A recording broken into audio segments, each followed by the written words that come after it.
Muy buenas a todos, bienvenidos a un nuevo vídeo de ajedrez y en esta ocasión nos trasladamos al año 1970 en Serbia y en el que se estaba celebrando un torneo entre, por un lado, la Unión Soviética, jugadores de la Unión Soviética y por otro lado, resto del mundo. Estamos en la ronda número 2, con piezas blancas tenemos a Ben Larsson y con piezas negras a Boris Spassky. Ben Larsson fue un gran maestro danés que llegó a ganar 6 veces el campeonato nacional de Dinamarca, de su país. Por lo tanto, es un jugador muy fuerte que además llegó a participar 4 veces en el torneo de candidatos, llegando en 3 de ellas a las semifinales.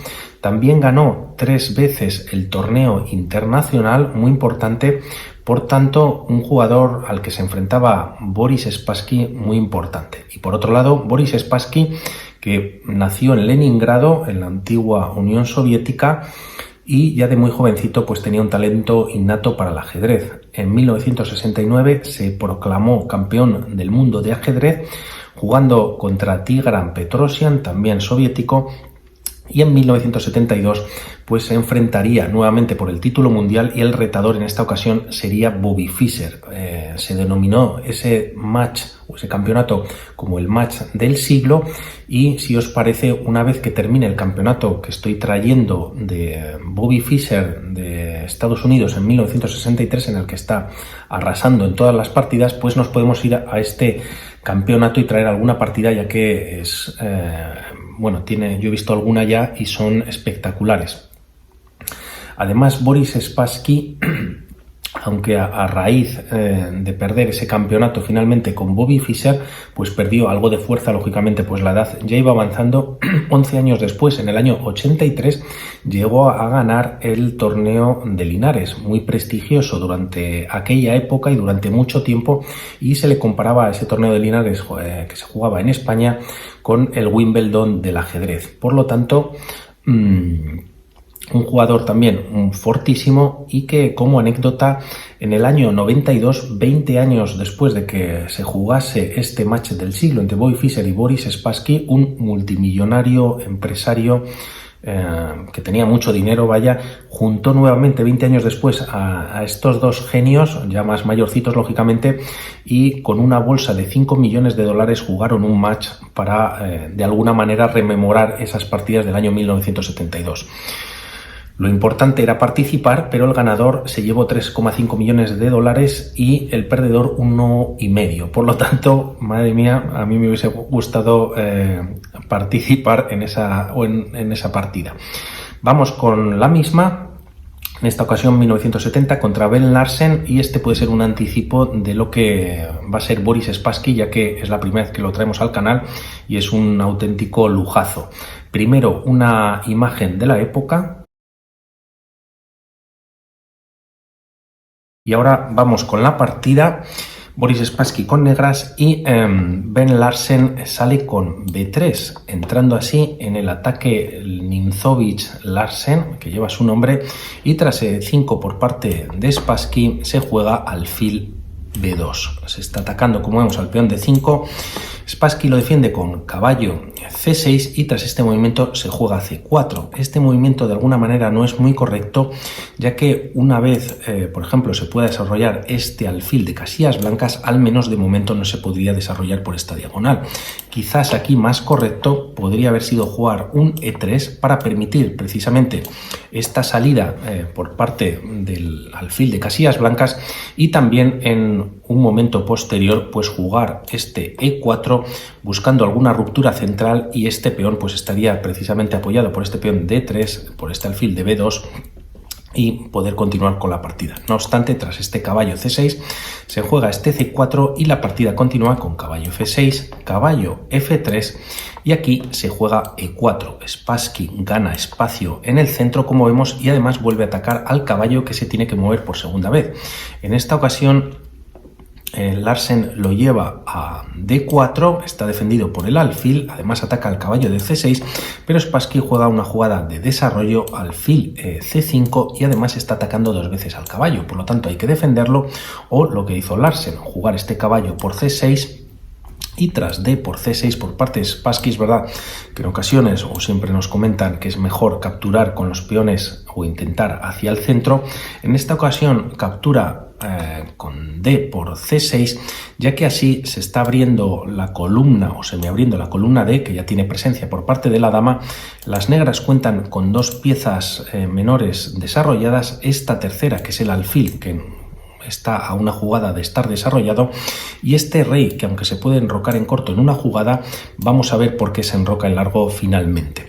No obstante, el desarrollo y la iniciativa que tienen las negras pues es muy importante comparado con las piezas blancas, que por ejemplo para enrocar ya a su rey necesitan el movimiento de uno de sus peones, y con el alfil pues sería después de 3 jugadas el enroque en corto, y en largo sería lo mismo, habría que mover la dama, el caballo y así enrocarse en largo. Esto es lo que va a aprovechar Boris Spassky, o ya lo está haciendo. Ahora sí se juega este E3 y tras alfil F5, jugada de desarrollo, vienen los desarrollos de las damas. Una va a C2, otra viene a E7 permitiendo este enroque en largo. Mientras tanto las blancas juegan este alfil E2 y este enroque en largo. Se enroca en largo Boris Spassky, ya que en una jugada o en este enroque pues el rey está muy seguro en esta zona del tablero. Como vemos pues ya este alfil, lo comentábamos, está bloqueado en esta diagonal de poder atacar, y esta torre ha tomado control sobre la columna D. Por lo tanto, dos movimientos buenos en solo una jugada. Y por otro lado, este alfil que se acaba de desarrollar, por decirlo de alguna manera, vemos que no tiene movimientos. Todas las casillas están controladas por piezas negras, por lo tanto ya la presión que está ejerciendo Boris Spassky sobre la posición blanca es bastante evidente. Aquí quizás las blancas podrían haber jugado un A3 continuado de un B4 para meter presión al alfil o retirarlo y así ganar de espacio en el flanco de dama y hacer algún tipo de contraataque. No obstante, juega este F4 de alguna manera para bloquear la posición. Sería un error capturar al paso en caso de hacerlo, aunque se atacaría el peón de E2. Las blancas ganarían rápidamente con este dama por F5, perdón. Se está capturando al alfil y además se está dando un jaque, por lo tanto ni siquiera las blancas perderían pieza, pero ganarían la partida. Por lo tanto, tras este F4, aquí Spassky jugó un movimiento brillante e hizo caballo G4. Como vemos, este caballo estaba bloqueando el acceso de la dama para venir a H4, ya no lo hace. Puede ser un movimiento interesante jugarlo posteriormente, este dama H4 con jaque, y además este movimiento de caballo G4 en algún momento podría venir algún sacrificio de pieza en E3, ya que ambas piezas pues están tocando dicho punto. Y como vemos, aunque está defendido por un peón, se abriría completamente la columna D, que es dueña y señora, la torre de D8, por lo tanto el control se ampliaría, si cabe. Siguiendo con la partida, se juega este G3 precisamente por parte de Larsen para controlar esta casilla de H4, y aquí podríamos pensar que tras este caballo G4 se ha habilitado esta diagonal para el alfil y capturar este peón de G7. El problema es que tras mover la torre y atacar al alfil y este retirarse nuevamente, pues se ha abierto o se me ha abierto una nueva columna para las negras, con el control que ya tienen por parte de la segunda torre, como vemos en imagen. También este alfil de alguna manera pues tiene cierta presión junto con el caballo, como comentábamos, sobre este punto de 3, y este alfil de F5 que está perfectamente situado defendiendo al peón de E4, que controla a su vez dos casillas muy importantes que no permite el movimiento de la dama ni del alfil de casillas blancas. Por lo tanto, no es aconsejable por parte de las blancas de capturar este peón de G7, y el movimiento, tras este movimiento que vemos de G3, se juega H5. Como comentábamos, todas las piezas están haciendo ya alguna labor en el bando negro, y quizás esta torre de H8 es la que no está haciendo nada. Moverla a alguna de las columnas pues tampoco parece muy lógico, porque de momento la única que está semiabierta ya está ocupada. Por lo tanto, la idea aquí de Spassky es jugar este H5 para jugar un H4, abrir la columna H y así tener presencia también por parte de la torre o atacar en dicha columna. El movimiento que se hace aquí para defenderlo o para intentar echar al caballo es jugar este h3. No obstante, en esta posición Boris Spassky juega directamente h4 cediendo el caballo y así lo aprovecha Ben Larsen. H por g4, aunque vamos a ver qué pasaría si capturamos primero este peón. Sería una catástrofe, ya que aunque como vemos puede entrar directamente la dama en h4 a dar un jaque, primero ahora sí que funcionaría más este caballo por e3 con este sacrificio, ya que tras d por e3, porque además se está atacando a la dama, y si no se hace nada o la dama se retira, viene un mate en h4, ya que el rey no puede escapar por la acción del caballo y de la propia dama. Por lo tanto, de alguna manera obligado este d por e3, y la línea podría continuar con dama por h4, única para el rey retirarse a f1. Estas dos casillas las controla también la torre de la columna d, que ya está abierta, y tras este movimiento vendría este alfil a h3 a dar un jaque. Si el rey se retira a g1, pues vendría mate en g3, y en caso de capturar con la torre en h3, pues aquí se capturaría con la dama en h3 dando un jaque.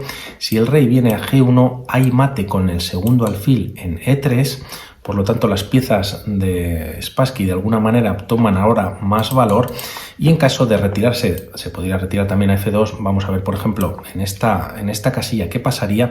No vendría la dama a h1, ya que de alguna manera tras dar el jaque el alfil se puede interponer en medio en f1, defender la posición, y de alguna manera esta dama se activaría, aunque es verdad que las negras seguirían teniendo ventaja en la posición. Por lo tanto, la dama vendría a g3 con jaque, única rey f1 y mate por parte de la torre en h1. Por lo tanto, de una u otra manera no es bueno capturar este peón o hacer algún otro movimiento que no sea capturar este caballo en g4. Tras este movimiento, además las blancas, como vemos, están atacando a una segunda pieza, que es el alfil, pero aquí Spassky hace un nuevo movimiento y es este h por g3. Ignora el ataque que tiene sobre su alfil, realiza este movimiento que es muy importante, ya que el peón está a punto de coronar y de alguna manera parece que es imparable. En esta posición se juega torre g1, lógicamente si jugamos un torre por h8 capturando la torre, se activa la segunda torre por la columna h y la línea podría continuar con un caballo c3, ya que las blancas prácticamente no tienen movimientos buenos, y para defender quizás esta entrada de la torre ahora en h1, única sería este alfil, pero para controlar la diagonal, pero lógicamente pues las negras podrían aprovechar para capturar el alfil, o al menos este peón está defendiendo dicha casilla. Por lo tanto, con muchísimos problemas, tras este caballo c3 siguiendo la línea, se podría jugar este torre h1 con jaque, y tras alfil f1, pues una de las continuaciones puede ser llevar la dama a h4, también jugar un g2, este alfil está clavado y no puede capturar, por lo tanto sería partida rápidamente para las negras.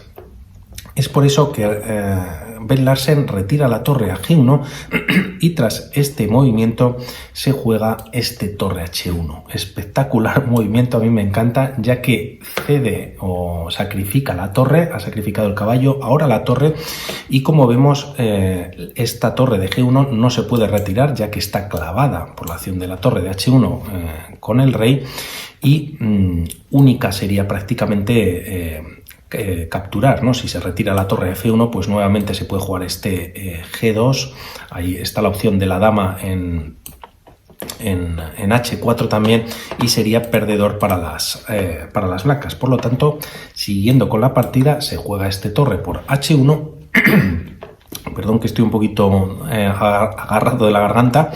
Y tras este movimiento, Spassky juega este g2. Se está atacando a la torre no puede retirarse de esta columna, siempre tiene que estar pendiente de esta fila, ya que si se retira, pues viene un g2 coronando y ganando dama. Por lo tanto, hay dos opciones. En la partida se juega este torre f1, que la verdad, pues de mucho no sirve, pero menos serviría si llevas la torre g1, ya que tras este movimiento la dama se incorpora nuevamente en esta línea en h4 dando un jaque, el rey se tiene que retirar y simplemente con la dama en h1 tiene el mismo problema, la torre tiene que capturar, se saca dama y tras este nuevo jaque alfil f1 y hay mate. Por lo tanto, prácticamente sin opciones y casi desde el principio Ben Larsen, se juega este torre F1 y aquí antes de capturar Boris Spassky hace este movimiento de dama H4, jaque, retira al rey del control o de la defensa de esta torre y una vez retirado sigue la partida. Aquí si queréis podemos parar medio segundito para ver el material que tiene cada jugador. Hay dos damas en el tablero, 4 alfiles o 2 alfiles cada uno, una torre. Y como vemos, las blancas tienen de momento caballo de más, sin contar ya esta torre que va a caer, ¿no? Por lo tanto, aun teniendo, en cuanto a peones, son 7 contra 4, 6, 7, pues 4, 6, 7, 8. Tiene un caballo de menos las negras, un peón de más. Por lo tanto, aunque a nivel material las blancas tienen algo más de material, la posición está completamente perdida, ¿no? La partida continúa con este movimiento de G por F1 coronando, sacando dama, y aquí las blancas abandonan, ya que no hay manera de evitar el mate y por seguir dos continuaciones, en caso de que las blancas aquí pues capturen esta dama, que puede ser a lo mejor lo más rápido que se te ocurre, ¿no? De poder retirar,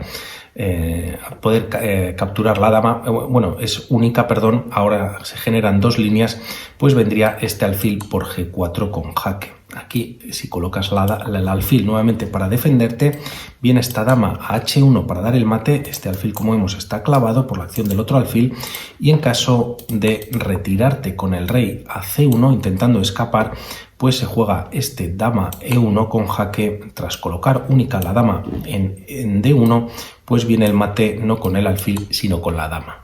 Por lo tanto, espectacular Bobby Spassky. En solamente 17 movimientos abandonan las piezas blancas, y en 1 o 2 más pues ya tenía mates. Es un buen anticipo o aperitivo para lo que va a venir posteriormente con ese match del siglo del año 1972 con Bobby Fischer. Que tengáis una buena tarde de domingo y vamos hablando. Un saludo. Chao.